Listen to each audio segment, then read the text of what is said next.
like Jay Brock, cause I can score with a second on the clock. No What's good, y'all? It's your boy Jay Brock. It's Clapitup La W. I'm right here with none other than Max Lyons, an all-out athlete, Southeastern Louisiana alumni. He went to Dorsey, he went to Crenshaw, went to Portland State. I mean, defensive MVP wherever he go. You better recognize Max Lyons. How you doing today, bro? Man, how's it going? Feeling great. That's right. That's right. We right here. We are right here in the facility, the home-based facility. Something that they built basically from the ground up, and I mean it's beautiful, bro. And I really appreciate being able to kick game with you. So man, let's jump into this good game, man.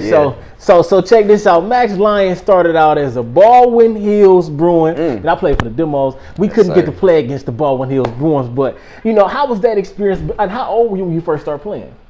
I was like probably like 7 or 8. Oh, okay. Yeah. My brother Matt was probably like 10. Max was playing the whole time, huh? Yeah, Matt. No. Me and Matt, all my brothers, we started playing at the same time. Okay. So when we all played tackle football, we all started at the same time. We played flag football before that. So you feel me? And that's crazy because something about these brothers, these group of brothers, they are all some real good players. Like, you know what I'm saying? Something about them, like people would talk about y'all just as a group, like they all hard. Like I don't know what it is. They all hard. So my little brother the hardest. You feel me? He played basketball. He played right? basketball. Hey, shout out Bo. He going crazy out there too. Y'all better recognize. Thank you. Who you get an offer by? Shoot, Washington State, LMU. So Pepperdine. Yeah. Schools like that. Still more coming, you feel me? If not, we gonna make it work. Man, regardless. you already know. You already know that's how you gotta do. So when you first stepped out on the football field, what was one of the things that you could remember, just, you know what I'm saying, being your first time out there? What was one of the things that glued you to the game, so to speak?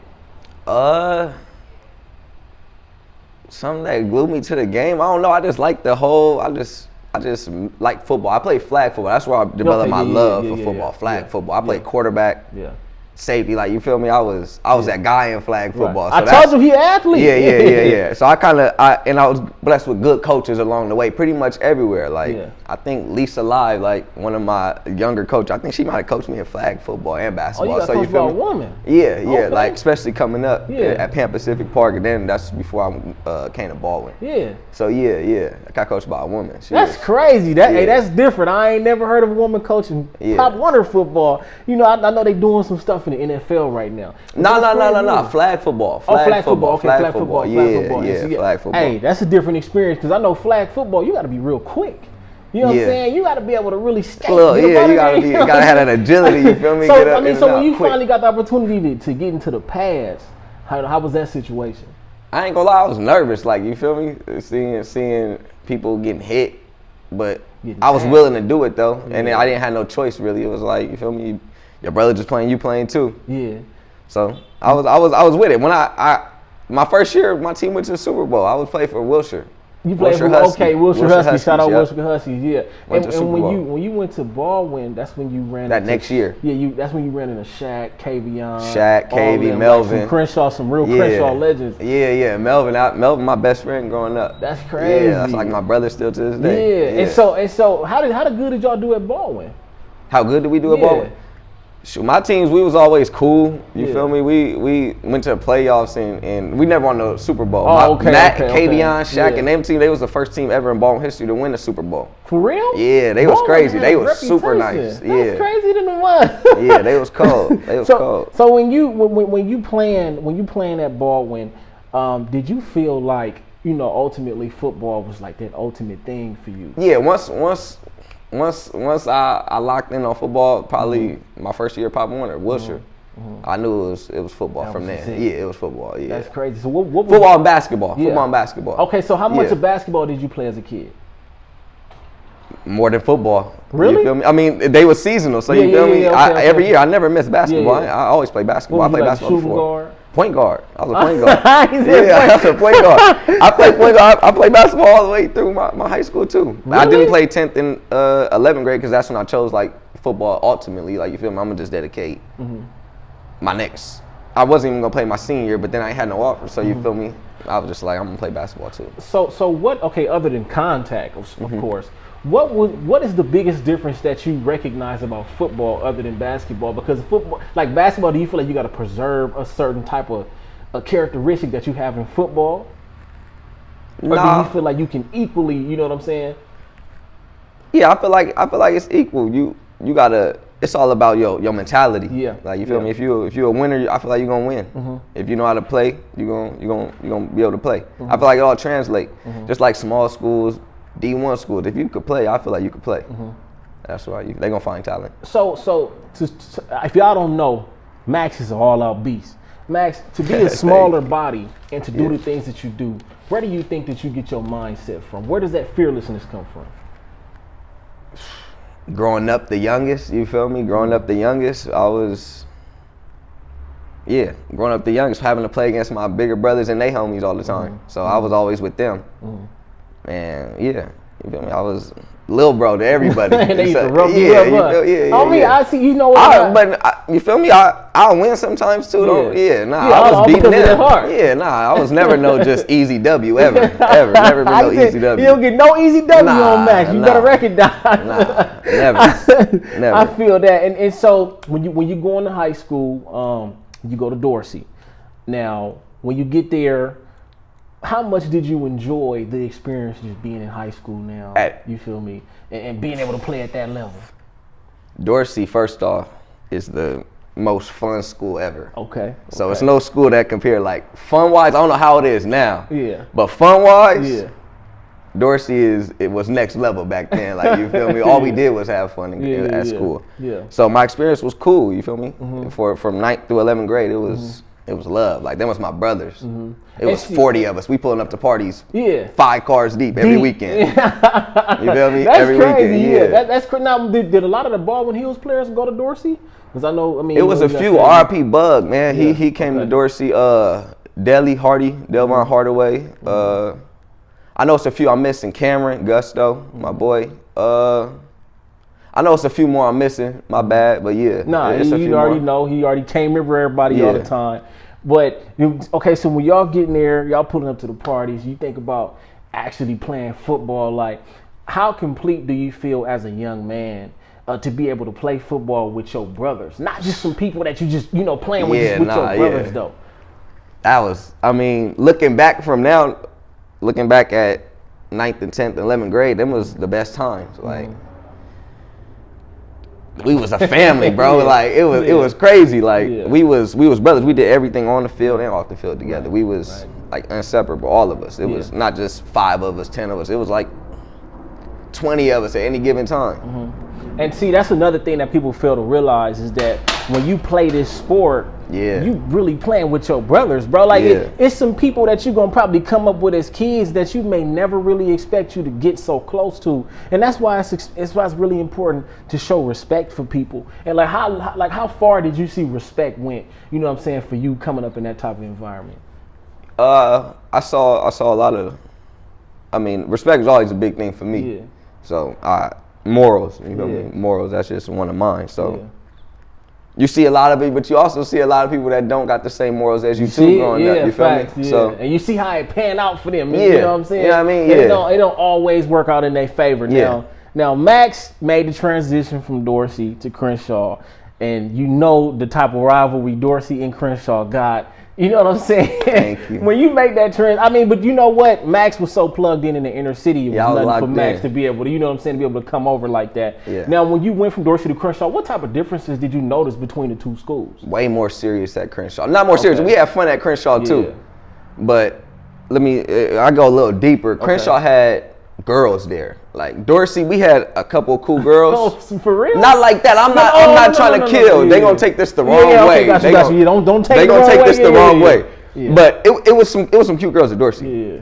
But it was more bros at Dorsey. Like we was coming to school shorts and sandals every day, and going to shoot dice, going to circle around and shoot on each other every day.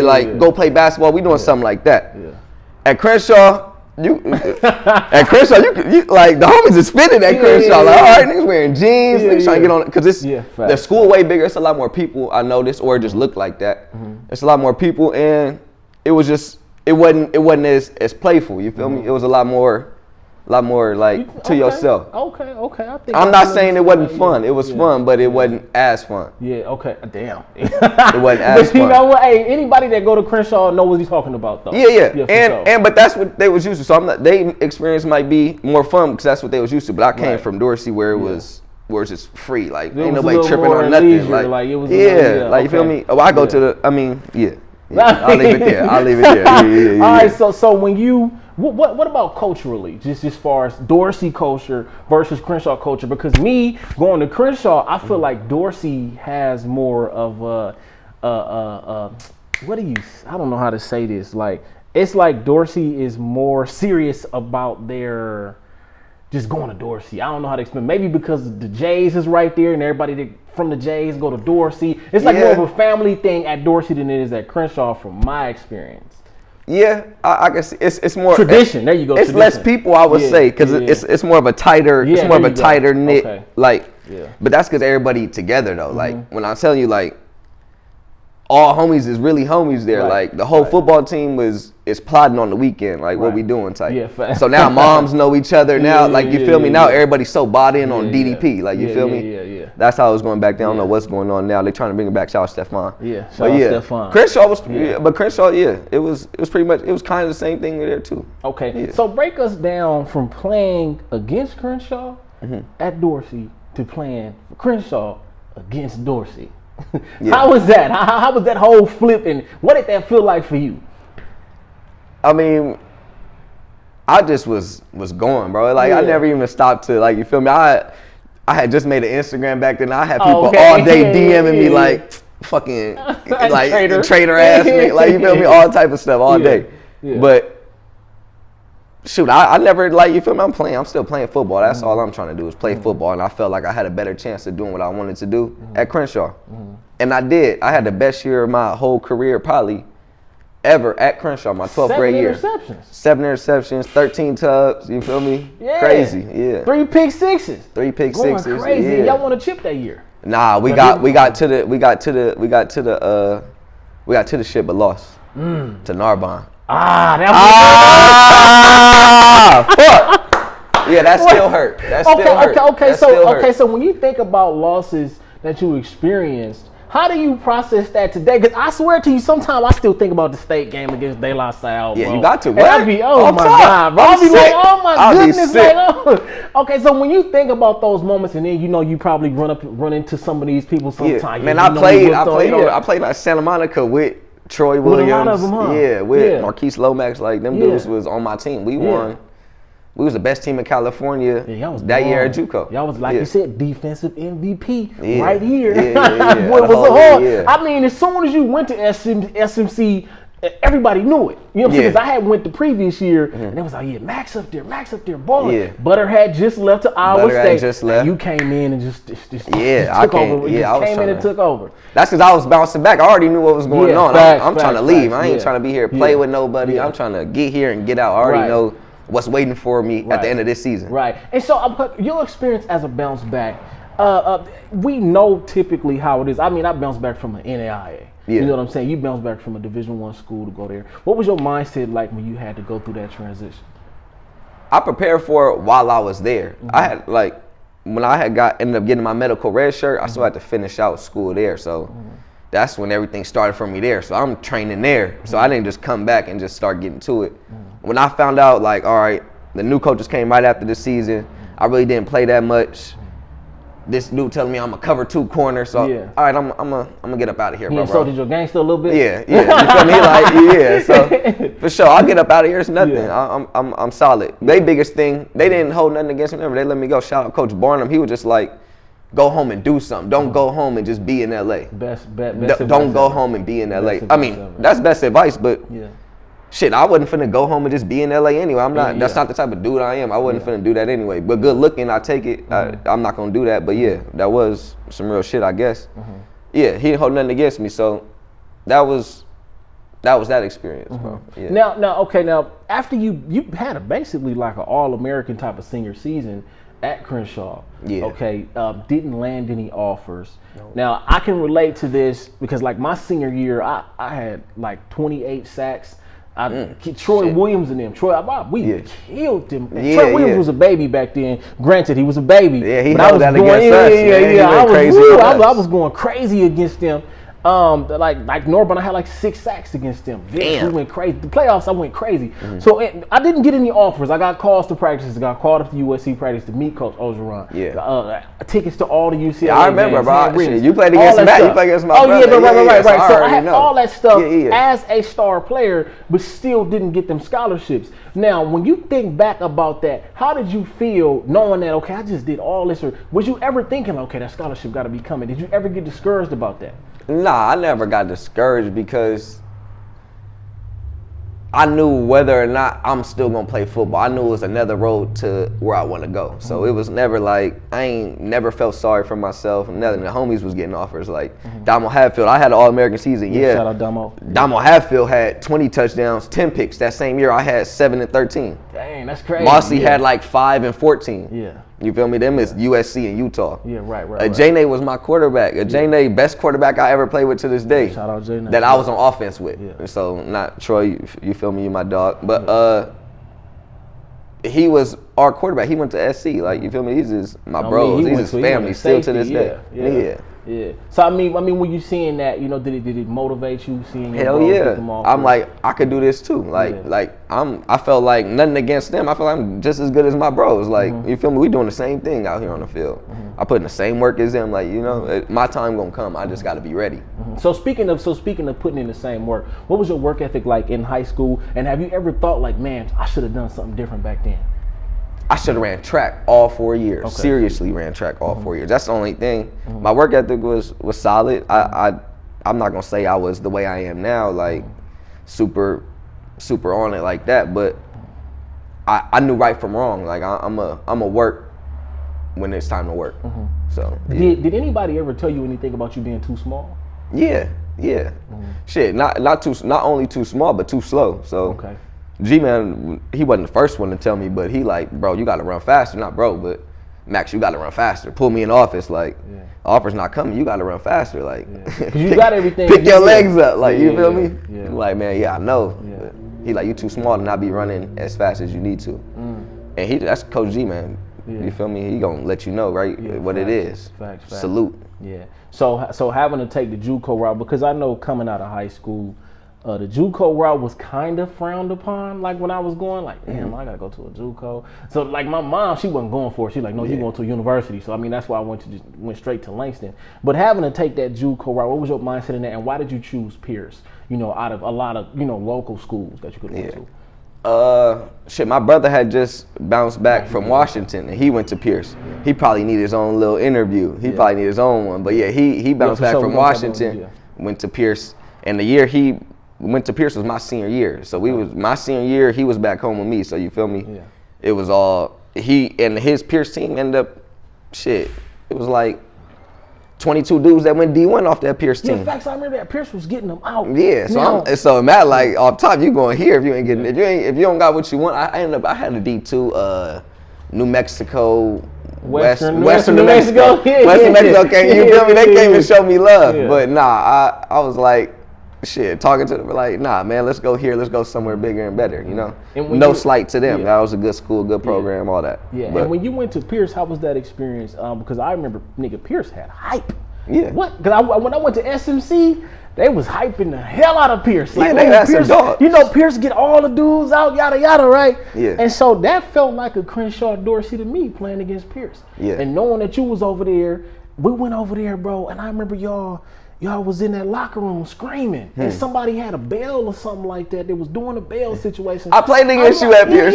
Yes, bro. They had a bell situation, was ringing a bell. I'm like, oh, these niggas about to come with it. You know what I'm saying? And I remember that game, and we whooped y'all. We whooped y'all real good. For sure. About 44-10 or something like that. Probably something like that. Something crazy. Yeah. But y'all was cheating that year though, so y'all ended up getting disqualified. So we ended up going to the bowl game still. We didn't cheat. Y'all did something. No, not that I game. think the year before they had. I don't think we played against each other, bro. I think I played the year after you. No. Y'all had that big running back on your team. We had Big Melvin. We had Butter. We had who was our quarterback? Jerry was playing quarterback. Yeah, bro. Y'all smashed us for sure. We went up on y'all. Yeah. Now, your experience at Pierce, then you got the offer from PSU. Was that the only offer that? Oh no, yeah, PSU. Nah, that wasn't. I had Missouri State. Okay. I had Texas Western, a D2. And then Portland State. That was the only visit I took, Portland State. I was like, I'm just gonna go here. You're just gonna go there. Yeah. And how was the experience going to Portland State? You know what I'm saying? Did y'all play against Oregon? We played against Oregon State. Okay, y'all played against First Oregon game. State. Okay. First game my college career, Oregon State. Big time college career, Oregon State. And then you balled that game? Nah, I had a solid game versus Washington State. I didn't play that much versus Oregon State. I didn't play that much though. I had a solid game versus Washington State. We got smashed though, but I played that whole game, but we got smashed like 77-20. Okay, but did you ever think, to yourself, okay, I'm at a Division I AA playing up against a Division I? Yeah, I knew I wasn't ready right there. We played against Washington State. I'm like, all right, I gotta figure this shit out. You said you felt like you wasn't ready. Nah, yeah. I mean, I'm always ready to play. Yeah. I competed. I'm ready to compete at any time. But ready to me is, I can't go to the league playing like this. Oh, okay. Hell no, I can't go to the league playing like this. So I gotta get ready. Like I'm all right. I'm gonna go when I do go back. I'm gonna get a speed coach. That's when everything came. That's CC. That's all that stuff. Okay. Right when I came back from Portland State. Okay, got you. Okay, so when you went to SMC, you had a totally different mindset and a completely different work ethic. Now, what lessons did you apply? Like you said, you got the speed. Did you take the weight room serious? What else would you say that you applied to your game when you got to SMC? I think just when you get on a certain type of work mode, a certain type of work ethic, you just start seeing yourself different. Start seeing like other people different too. Like my whole game changed, but it was because of the work I was putting in. Like I was faster, but I knew I was working. So I'm not gonna let nobody beat me in no race type stuff. I'm not gonna let nobody. If we run the gassers, I'm gonna come in first, just because I know I've been working. I'm dog ass tired too, but I've been working. Like I know he ain't been working as hard as me type. So that was the biggest difference. Really, was I knew I could do it and I'm working harder than you. So I'm better and I'm working harder. So you feel me? That's my crazy. mindset. That's crazy that you said that, because me, myself, I was able to feel the difference when I started actually putting in extra work. You know what I'm saying? Like being a natural talent, a lot of us, if you naturally talented, you like, what do I need to work hard for? You know what I'm saying? Why do I need to do this, that, and the third? I don't need to. I'm always good. But you got to understand, from the extra work, that's what makes you even better. Yeah. So, so to speak, so you say you got faster when you got to SMC. I had a speed coach. I was going to him like 4 times a week. Jamal Liggins, shout out to him. Shout out to Jamal. Yeah, I had a speed coach. We got to it. And no days, like I never missed a session. Calling them, asking them for more sessions. Like, let me get it in some more. Just trying to get faster, because I knew what I wanted to do. Like I could visualize plays in my head and just be like, damn, if I was faster, I could have made that play, or watch a play, like So I wasn't trying to let that be no excuse no more. Got you. What would you say to every JUCO athlete right now who maybe a bounce back, or maybe somebody just taking a JUCO route? What's something that you would advise for them to understand about that level of football? You got to make every rep count. It's not guaranteed. You can't leave it up to chance. You don't want to go back and be like, man, I wish I would have done this, wish I would have done that. And those would be the reasons why you didn't go to college. Like you ain't at a university right now. So I would say just take advantage of every opportunity, stay ready, because everybody get a chance. Everybody get a chance to make something happen. You just gotta be ready to make it happen. You're gonna get the shot. Did you believe that you would have earned the top-notch award at JUCO level, knowing the work that you put in? Like, did you already know that was gonna come, or when it happened, were you kind of like, man? Did you look back and think about the work that you had put in? Like, I really earned this. Yeah, but at the time, it wasn't nothing to me, because it was like, shit, where the offers at? I ain't had no offers. I was still calling coaches, emailing coaches every day. I'm going to SMC library every day on Facebook. I remember I could pull up LSU right now. I wanted to go to LSU so bad, bro. I went to the library every day and was chatting with the coach. Most of the days chatting to myself. He wasn't even hitting me back. Like, you feel me? Like, yo, this is what I did this week. Like updating them every week, every day, really. Like, man, in practice I went stupid. Like, you want to see this play? I'm trying to go to LSU. Yeah. It's funny, I still end up in Louisiana though. Like, you did. He ended up there though. So what made you initially begin to do that, trying to reach out to coaches? Because I also did that as well, sent emails out, things like that. So what was actually like? Who made you, or who told you, like, man, just make sure you hit them up? What was that? You know, what was the intro, the beginning of that? Santa Monica, because it wasn't the same as Pierce. Pierce, Coach Martinez, he's sitting in the stands. He waiting for coaches to get there. Yeah. Coaches get there, you gonna offer some of these players? All right, come look at them. Yeah. That's how he was running his operation. It wasn't like that at SMC. Yeah. We had coaches every day coming and offering people at Pierce. Every day, like all the head coach that was there to do was talk to these coaches and get us to college, which he was great at. At Santa Monica, it was more about winning. I ain't gonna lie, it was more about let's win this championship. Let's win every game type, which ain't bad, but at the end of the day, you trying to that's a stepping stone. I ain't trying to be sitting here bragging about going undefeated at SMC for the rest of my life, which is it is a accolade. Yeah. It's cool, but shit, man, I'd rather go undefeated at Southeastern Louisiana. You feel me? Right. Yeah, I feel that. Yeah. And so you gotta speak on that hustle, because a lot of guys out there, you may feel like you're not getting recruited, but like he said, sometimes you just gotta go put in that work by yourself, bro. Sometimes you gotta sit on that computer, go to the library every single day, hit up the coach at your favorite school. Sometimes you gotta send those emails out. Did anybody ever respond to you when you sent the email? Hell yeah. My film was good, bro. I had good film. My shit was nice. I was balling. Yeah.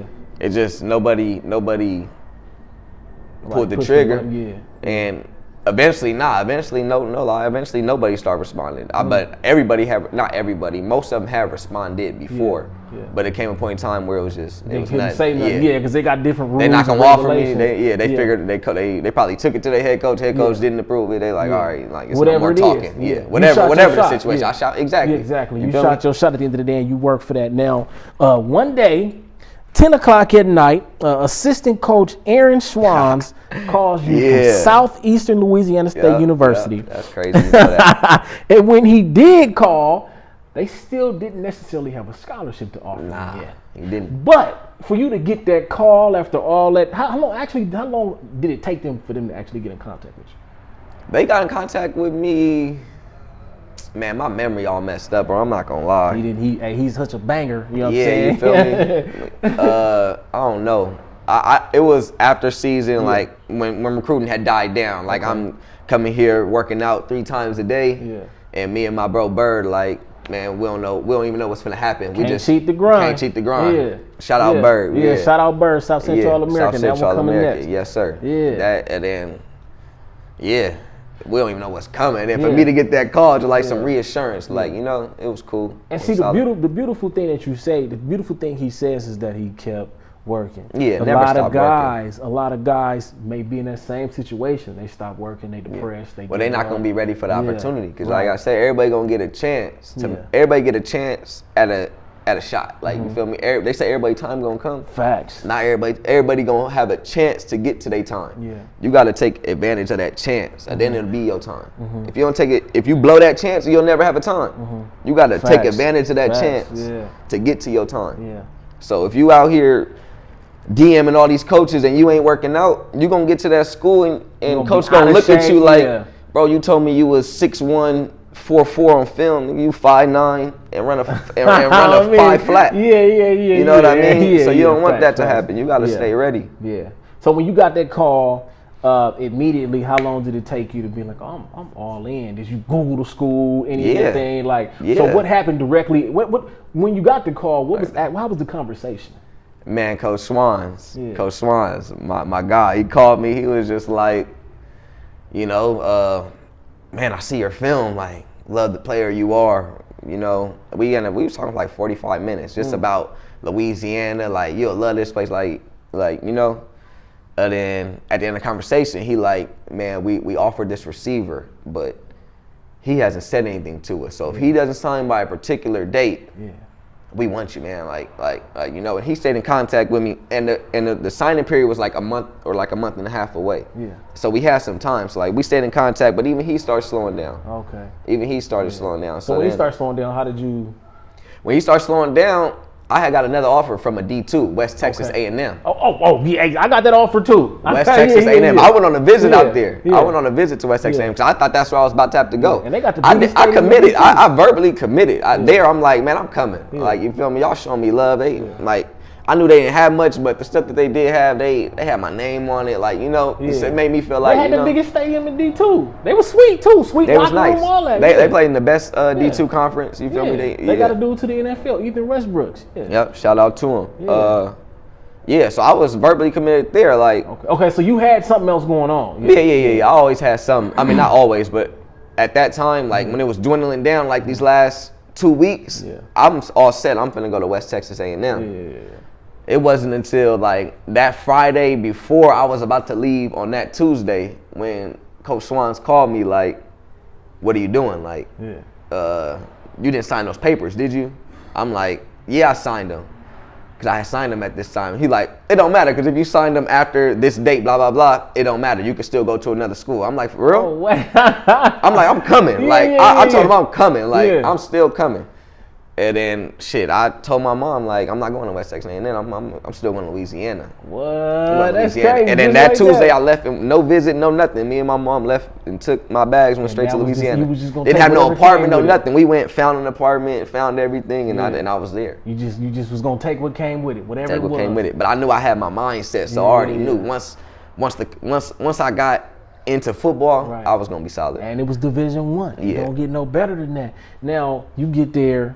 Wearing the number 12, you know what I'm saying? You out there doing your thing, and you break your hand, your wrist, but you still balling. Yeah, you know what I'm saying? Yeah. So when that did happen, how was you? You know, was you like, man, I'm gonna play through it? Like, was you ever like feeling like, okay, I'm not gonna play? How was that when you broke your wrist? Yeah. I pretty much didn't play. I broke my wrist the first quarter of an incarnate word game. Broke my wrist first quarter, so I didn't play the rest of that game. I felt like that was the game I sat out. Dang. But like the second drive. My boy Tilly came. I'm tackling somebody. He can't finish him off, but his helmet hit my.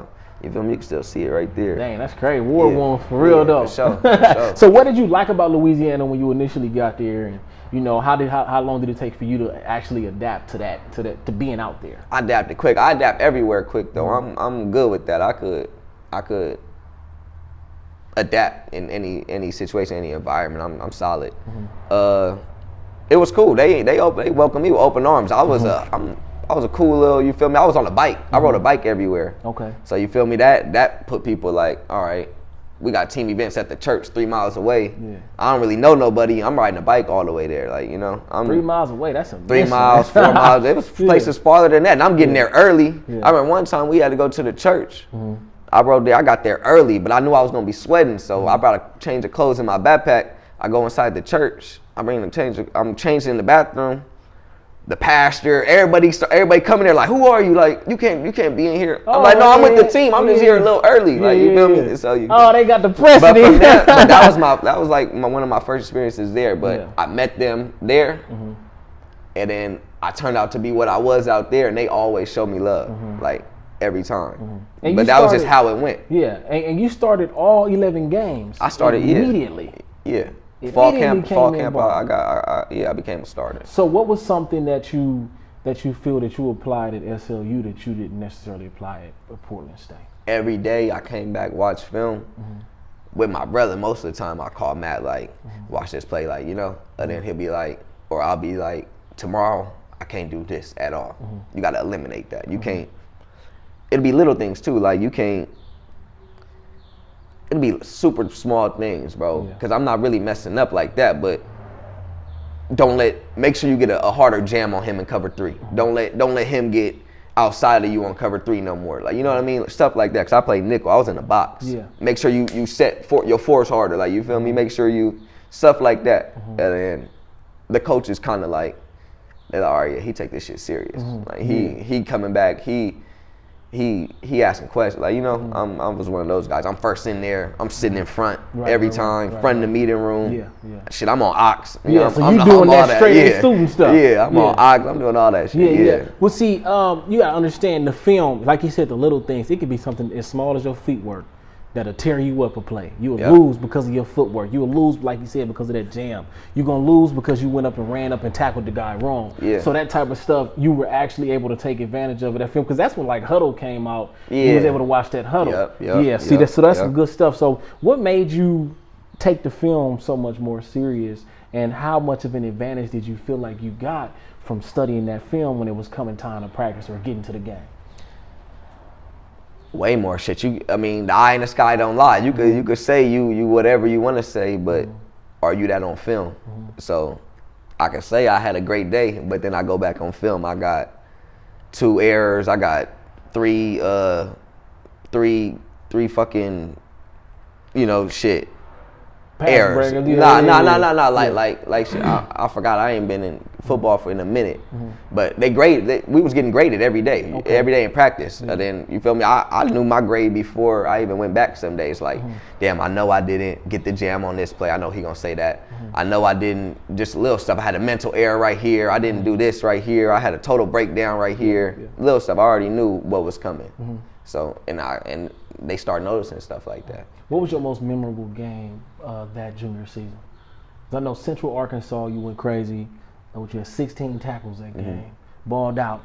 Now, how do you get 16 tackles so that they can know this is very important? I know it's one thing you did. I already know what you did. But explain to them how you were able to get 16 tackles in one game.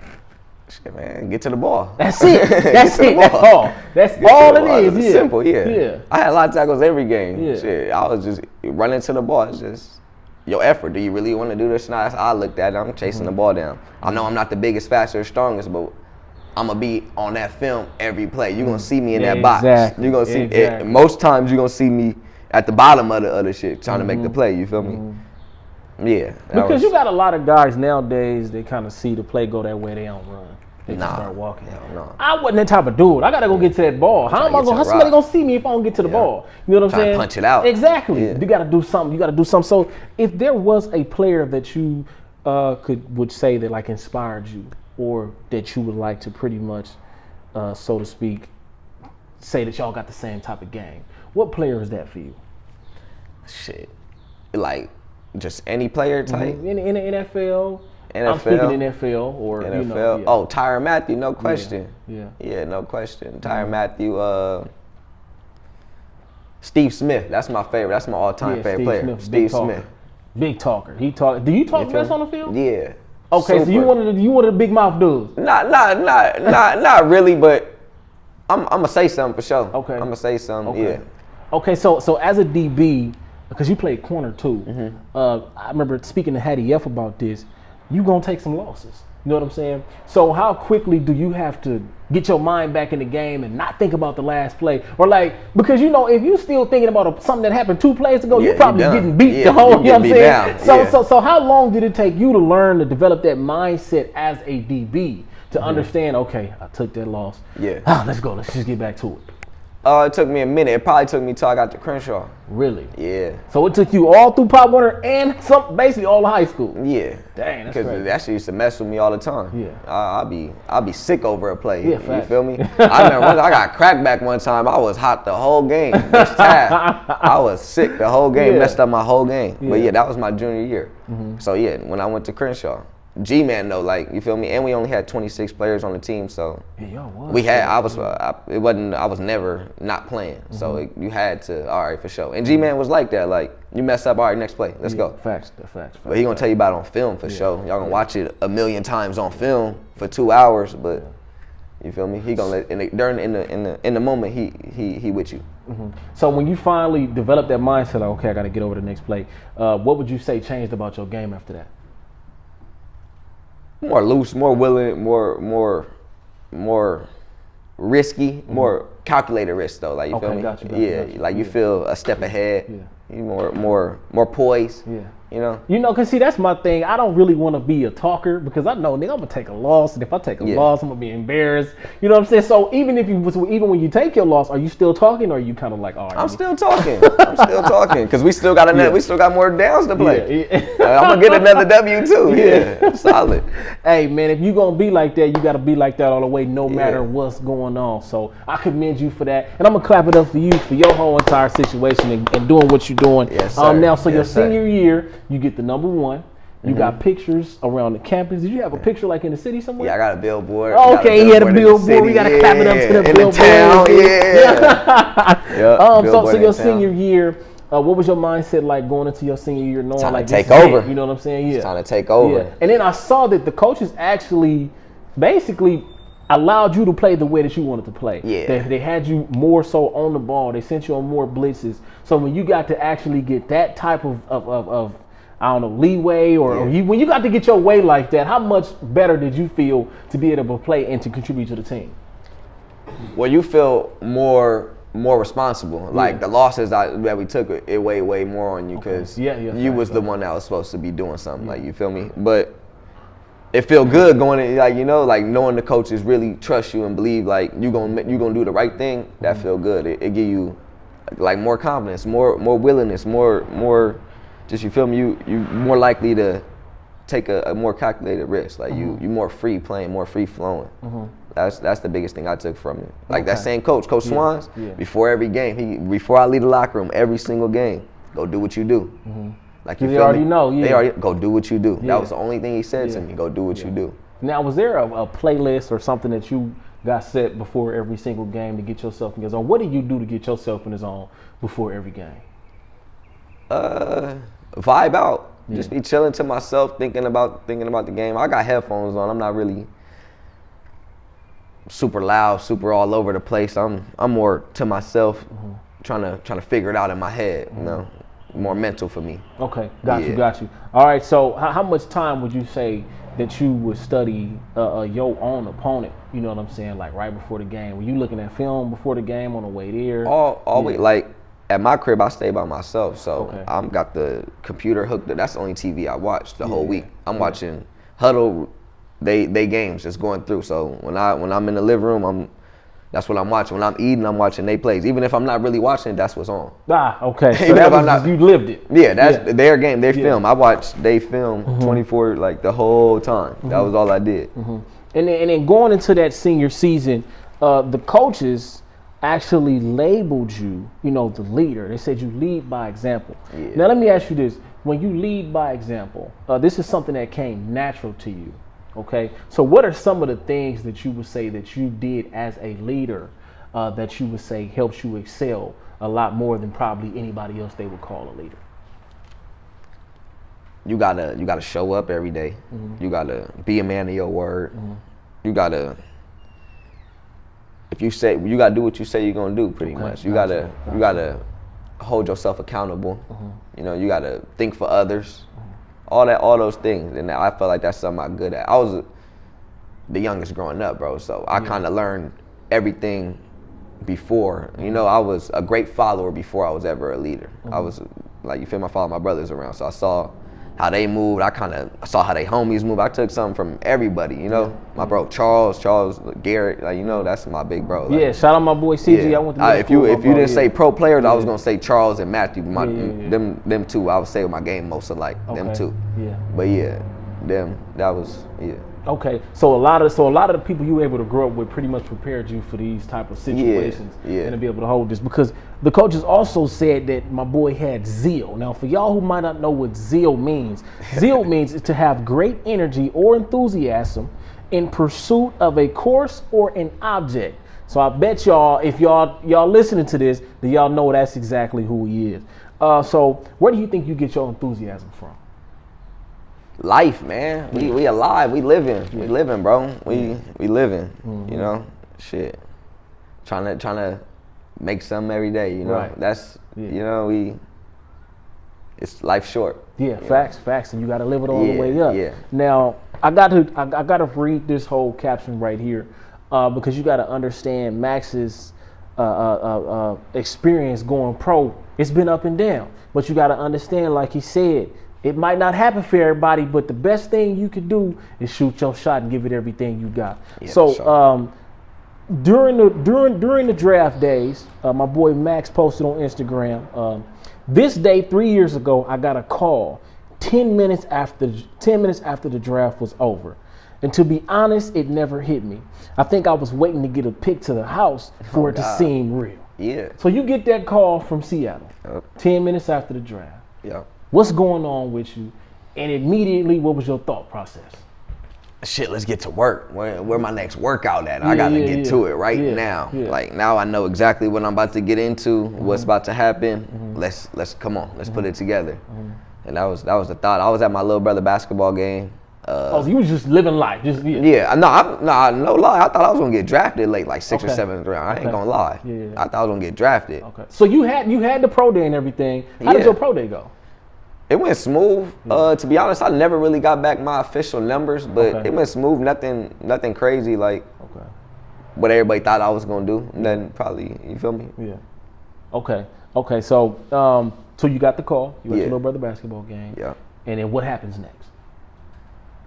Shoot, I tell my mom. She go crazy. Okay, so she was immediately excited. Yeah, she was super excited. Super excited. I mean, because you say you didn't necessarily, it never hit you. It I mean, didn't. you didn't. No happiness, no. Nah, bro, I promise you. I mean, it was cool. I was more so happy that when I told people, they was happy for me. Yeah. That made me happy, bro. But I wasn't never like, yo, I'm in the league. I wasn't in the league. To me, I wasn't in the league yet. You feel me? I'm hot. One, I ain't get drafted. Like, you feel me? I was trying to get drafted. That would have been real cool to hear my name called drafted. Yeah. But yeah. Shit, it didn't. I never felt the feeling of like I'm there. Nah. Okay, so you said that never happened. Basically, it never happened. The whole situation with getting the pick taken to the house, that never happened with the Seahawks. Okay, but through the film from the Spring League and Seattle, you earned another opportunity. Now in the Spring League, how was that situation getting into that? Because I know that was shut down pretty early too, wasn't it? Yeah, they did one and then something happened and they did another one. Spring League it's like a weekend type of thing. It ain't really like. Oh, okay. Yeah, they turned into something crazy now. Like now it's on TV and stuff. But back then it was just getting going. So I was at the third ever Spring League. Okay. And it was in Austin, Texas. 5 teams. We was there for I want to say 2 weeks. Played like 4 games. We went undefeated. Oh, okay, smash. We went undefeated. I had great film from there. Practiced every day.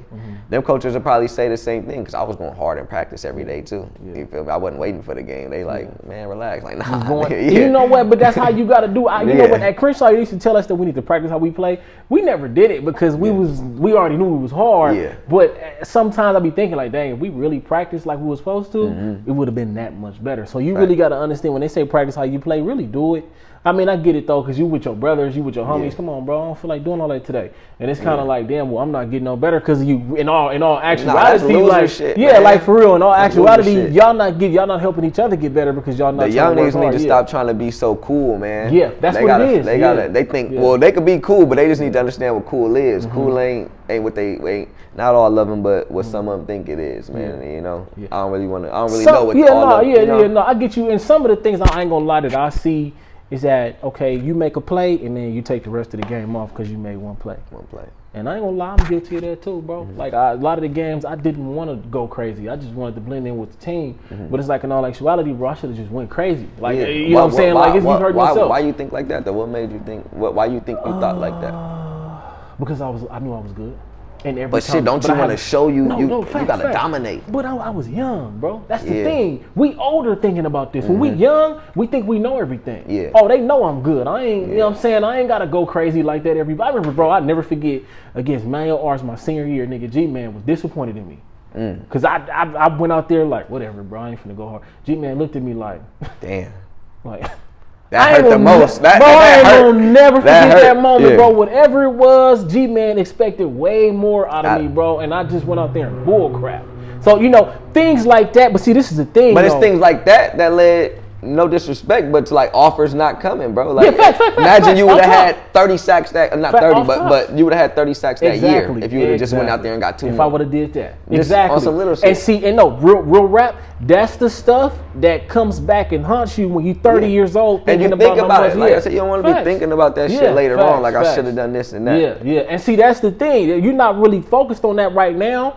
You turn 30, 40 years old, you get me and his age, and we not on the field. He can still play. I can't. Yeah. But when you get to thinking about that, you're like, damn, what would have happened if I just would have listened, or if I would have did that just differently? And that's what comes back and haunts you. It is That's hard to why it's so listen to. important Like, as a young, I mean, it is hard it's to listen because we wasn't really listening. You know you got it. It ain't nothing nobody can tell you. Facts. Trust me, I went through that. I know, I understand 100%. Yeah. So you get to the spring league, you ball, like you said, going hard every practice.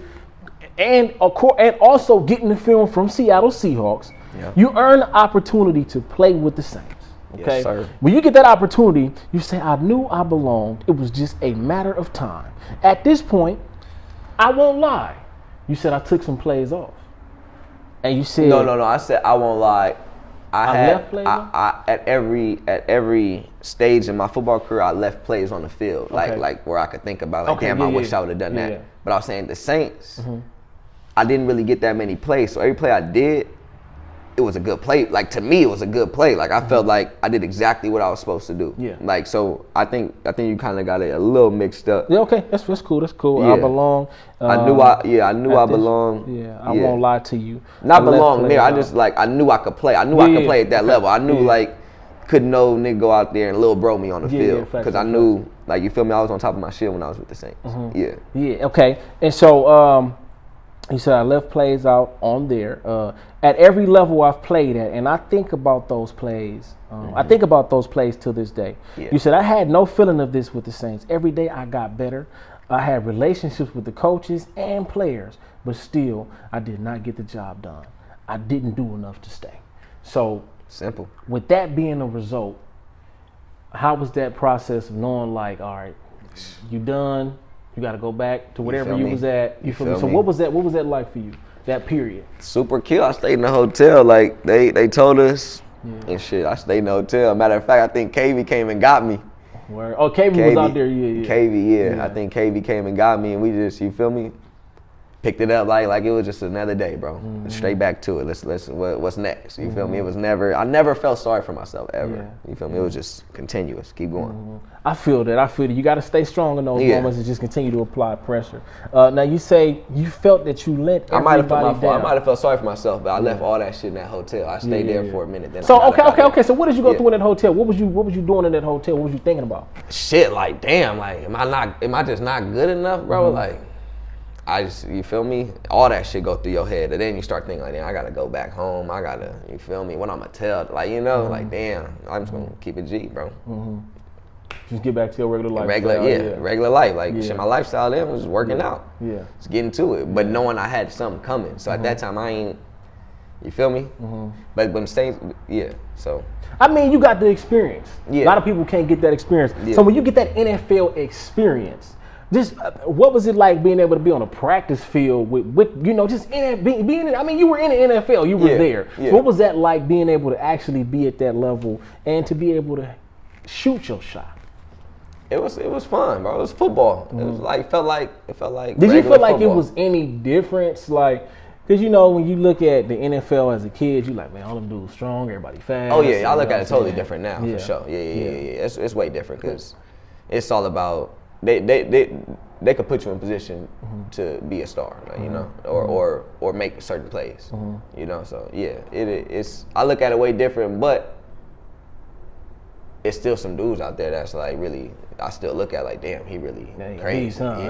It's still dudes, Yeah, for sure. So if there was anything that you could do differently at that level, what do you feel that you could have done? Did you ever think about that? With the Saints, Yeah. nah, bro. To be honest, like, I got no regrets with the Saints. Like, I got no regrets with the Saints. You feel me?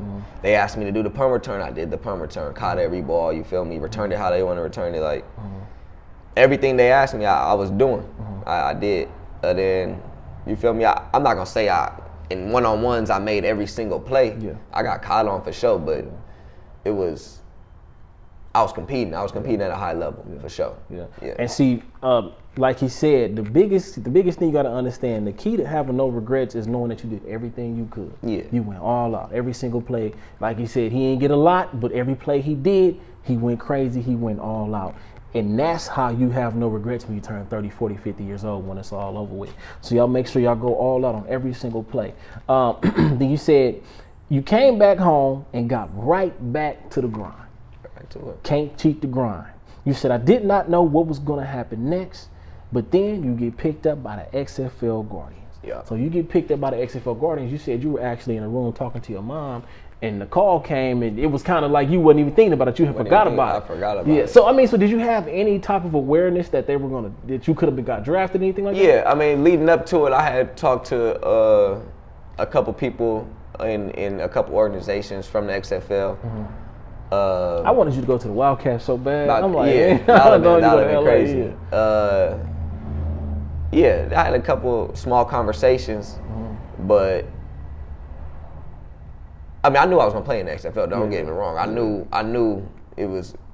I knew I played there, so they gonna let me play here for sure. They better let me play here. I know if I can't play here now, like all right, for sure. Now it's an issue. Yeah. So yeah, I knew it was. If I didn't get picked up, I was gonna make some calls and get in. You feel me? Get your opportunity. Yeah, they gonna give me a shot somehow because I know I could play in here. Right. So you get. I just got done playing there, so I know I could play here. Right. You know. So you get out there to New York. You probably cold as fuck. How long? Yeah. How long did you get to actually stay out there because the COVID hit, shut everything down. So how long were you out there to be able to participate?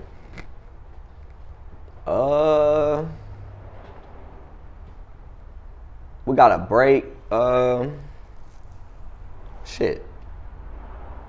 March. Mm-hmm. When did COVID hit? COVID hit March. It hit March. I think they played like 3 games, and it was over. No, maybe 4. Yeah. They might have played about 4 games, and it was over. When they got shut down, I think I was in Dallas. I think I was in Dallas. I was in Dallas training with Team 9. Okay. Or doing a workout with Team 9. So I got shut down there. Yeah. Okay, and then what was the difference that you noticed from the XFL to like the NFL? What was something that you could say was a difference? Like football-wise? I mean, because it's two different levels. Yeah. Two different. You know what I'm saying? What was something that they did at the NFL that probably the XFL might not have missed out on? I felt like it was a little just less organized because this was their inaugural season. That was their first season coming back, but it was the competition was there. It was some dudes there. Like you feel me? If you wasn't in the NFL, you was there for sure. So it wasn't no fall off. If anything, it was a fall off like between like some size or anything. But it, like play wise, it was just as fast, just everything. Yeah. So when you get the opportunity to be able to play again, what was it like being able to step on the field yet again, knowing everything you'd been through to this point to get here? You know, how happy were you and how fulfilled were you to be able to have that opportunity one more time?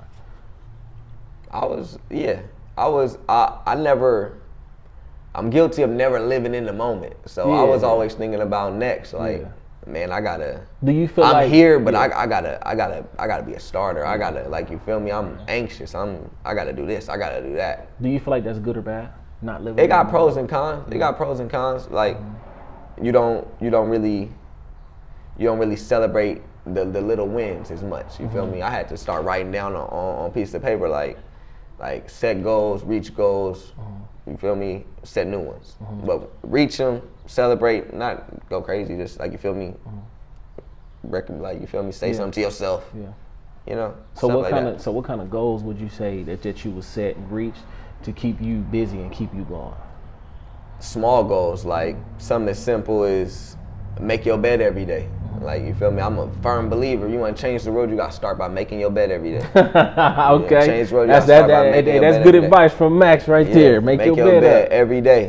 Yeah. Every day. Don't leave the house without your bed being made, man. It give you a sense of task finish. So, you feel me? Yeah. It's a little mental game. It's a mental game. I feel that. So Max, what is something that because you ain't done yet. You can get another opportunity. You working, as y'all can see. Like I said, we at the compound right now. We right here at 1HOMEBASE. You've been working. What's when you think about the past, because now we got to focus on what's going to come next. What's one of the things that you say that you clap it up for yourself for through all the accomplishments that you have made up to this point? Just being persistent, bro. Just keep staying true to myself. Like, you feel me? Never doing no weird stuff, trying to fit in with anybody. Never like going against my own morals to satisfy nobody else. You feel me? Staying myself, staying true to myself. You feel me? When a lot of people not have changed, but like I said, their morals just not the same, and I could have easily been doing something else. Like, you feel me? Not good or bad. I'm not saying like I could have just been gang banging. Like, nah, I would never. Like, you feel me? Not that I would never, but I could be. Fucking, you could be doing a whole lot more. You feel me? I could be. I could be. Like anywhere right now. Right. You feel me? But yeah. Now, throughout the whole time, going pro, coming back home, Max is training right here in this backyard. Yeah. So before it was like this. Right, before they built up the mansion that it looks like now. So I gotta ask you this. Did you ever take the time to think of what else you could possibly do other than football as a kid? Because they tell us that when we're young and we kind of like, I'm gonna play football for the rest of my life. But it's really important to think like, what am I gonna do? Because the thing is this, you play a sport for so long, you develop the love, you develop the passion, you get addicted to the feeling of being able to step out on that field of that court and unleash all the aggressiveness and all that stuff. And then one day, you don't have that anymore. And it's like, damn, what am I going to do with my life in order to get that feeling again? Yeah. So did you ever sit back and think like, what am I going to do if I don't have football? No. Okay. I was always like firm believer in no plan B, like football gonna work. And along the way, you feel me, you find other interests. Like this just happened to, like the whole facility just happened to come because the people saw the work that I was doing, and it's like, all right, like, you feel me, he we see him working and we see it's paying off. Like we see, like, so that's just how it came about, and people wanted to train. Yeah. You find passions for other things on your road to whatever what the goal was. Right. And so he is a trainer and owner. So to be able to train, what's your style of training? What is Max doing when you out there training somebody? Shoot, it depends. But I anything. I you train can kids. Energy, I train kids. I start off. I train kids, bro, from ages 6 to 55. I got, like, you feel me? Any age, we can do whatever. I get it. We gonna get it in for sure though. High intensity though, not necessarily like super quick movements, but we working. Like, we got an hour and a half. We gonna you feel me? We gonna get some work in. That's what I would say. So would you say that being a trainer is something that fulfills you, so to speak, and takes that same place that football did? Nah. Oh no! Damn, he said no. I thought he was gonna say yeah. He said no. Okay. Nah. Training, to be honest, bro. This shit just came. Like, you know, it just. I trained my little bro CJ. I really started training TJ, my little brother, basketball player. Yeah. Then I started posting it. Then I started training my like little cousins, No Chin and them. Yeah. And then this little kid CJ wanted to start training. Shout out to CJ. Shout out to Chris too, man, my dog. But yeah, once they came, then it snowballed, bro. Snowballed, just picking up. Business picking up. Going. What? Yeah. From March. I just started in March last year. Yeah. XFL got shut down. Came home, started training my brother and my little cousins. Then boom, I got my first client CJ, second one probably that next day. Shout out Hardy, Delvon Hardaway. He came, he put the groundwork in with me right here. We started off saying we want to train 4 people, bro. If we could train 4 people, if we could get 4 people back here a week, we on. Man, that next week we had like 30 people a day. That's crazy. Y'all put yourself in position to do what y'all wanted to do. Okay, so now the construction, they turned the whole backyard into basically a gym. This is an indoor and outdoor gym. Now, when did the plan come about? Okay, we need to really change this to this and get this equipment and get the mirrors. You know what I'm saying? They got the whole nothing like the window you can see in, but you can't see out of. When did y'all when did y'all come up with this idea? the support system, bro. They gotta always push you to, you feel me? Elevate and take your game to the next level. You feel me? I'm blessed to have good people in my corner that know that I could do better. Like, don't settle for a little garage gym. Like, make that shit something, bro. Facts, you got people you training now, turn that into something. Like, don't just settle for that. You could really impact people. You could really change something. Like, you could change the course of a kid's life in here. Like, you feel me? Facts, Something like that. So, yeah, bro. Like, you're right, bro. Let's figure it out, and that's how it all came about, pretty much. And this took this whole process. Like, man, when we do the little intro video, y'all gonna see all this stuff, bro. They got the tires over there. They got the I ain't never seen these at nobody's house. The jumping things, the box jumps. They got the basketball court. Cause I remember, the lights, everything. Yeah. I mean, look at the squat racks. This is right here. This is something that you see in the Division I school or somewhere. Hey, this stuff is really legit, man. And y'all started, what you say, March of last year. Started training March of last year. Right. But when did y'all start doing the construction? Probably like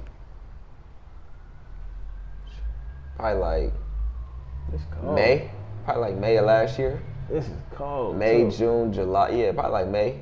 It took them a minute. It took them a little minute. Like, no cap, this look better than a lot of schools' gyms. I ain't gonna even lie to y'all. We made sure it's all the way right. Yeah. All the way right. Yeah, so what type of homework do you do in order to train your clients? Like, what do you, like, I'm sure you got to do something. You got to do some type of research, you know what I'm saying? So what type of stuff is that for you?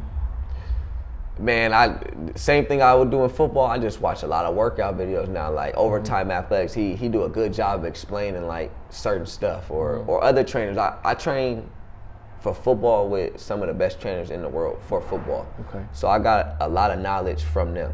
So a lot of that stuff I take from all of them and put it together, like, and made my own style of training out of it. And you feel me? It worked. So what type of relationships have you been able to build since you crossed over into the training world? Some great relationships, man. My boy Spinner, Almighty Spinner on the gram, that's one of my business partners. Like, he here every day. He train every day here with me. He got clientele like no other right now in the city. Linked up with like meal preps with Chef KV and Haley, like, you know, they do their thing with the meal preps. It's allowed me to like just venture off and try different things and try to help other people, you feel me, with what they got going on. How good do you feel, you know, people back here actually getting results? You know, they're working out with you, like I'm getting stronger, I'm losing weight. How does that make you feel? Great, man. That's what it's for. You feel me? Take your mind off whatever you're going through and get right. Yeah, facts. You feel me? And get right. So that's what it's for. You feel me? You come back here, experience a whole little vibe. The whole situation. It's a whole situation. You know, it's different. Yeah. And it's dope. I swear, them big mirrors, bro. They got the biggest mirrors I done seen in somebody's house up in here. Man. You know what I'm saying? So you know it's real. So you know y'all got the sand pit back there. Come on, man. It's all legit. You probably don't really. I mean, they got turf right there. You know what I'm saying? They got the sand pit back here. They got the rubber floor. A sauna in there. Oh, you got a sauna. Oh, they got a sauna. They got everything you need. You don't need to go to 24-hour fitness no more. You just come right up in here. You know what I'm saying? So next time you looking for some work, you make sure you come right here, One Home Base with my boy Max. They gonna get you right. They gonna take care of you. Like you said, Chef KV be doing the meal plans for you. All you got to do is tap in. And then also, you got the Women Workout Wednesdays. Yes, we do. It be looking like it's 50 women back here. The whole backyard. We reached 51 weeks. We reached 51 weeks. We reached 51 That's crazy. Yes, now, what was the idea in starting that? Me and Spinner had always been talking about getting something going like that. Ever since probably like last summer, we was like, man, we got to come together and, you know, get something going. Then once you start training here, politics on it a little more, we like, man, let's make it happen. Like, let's just post to see what happened. First week we had like 20 people come. Okay. By the third week it was like 50 people. You know? And they coming in. Now we averaging like 30, 35. You That's feel a me? good number. That's a whole class. It's a whole class. Yeah. Fill up the whole backyard. Hey, so y'all see it here. Y'all better make sure y'all tap in, and Women Workout Wednesday is going up. And it's for y'all, so y'all make sure y'all pull up. Now, Max, is there anything that you feel like you want the people to know and to just understand about you and your journey before we put an end to this video right here? Yeah, man, just stay at it. I would say consistency is the biggest factor in what you're doing. Mm-hmm. If you stay consistent and believe, man, you'll be all right. You'll figure it out. Good things will happen. Yeah. Good things will happen if you really, really, really believe it, and you're consistent at working towards it. Yeah. Good things will happen, and I'm a firm believer in that for sure. And staying true to yourself, bro. That's right. That's right. That's what it is. Stay true to yourself. The man has spoken. It's Clapitup La. It's your boy Jay Brock. I'm right here with my boy Max. Y'all make sure y'all like, subscribe, comment, do all that good stuff. Share this story, man. And y'all make sure y'all tap in with 1HOMEBASE. We out. All right.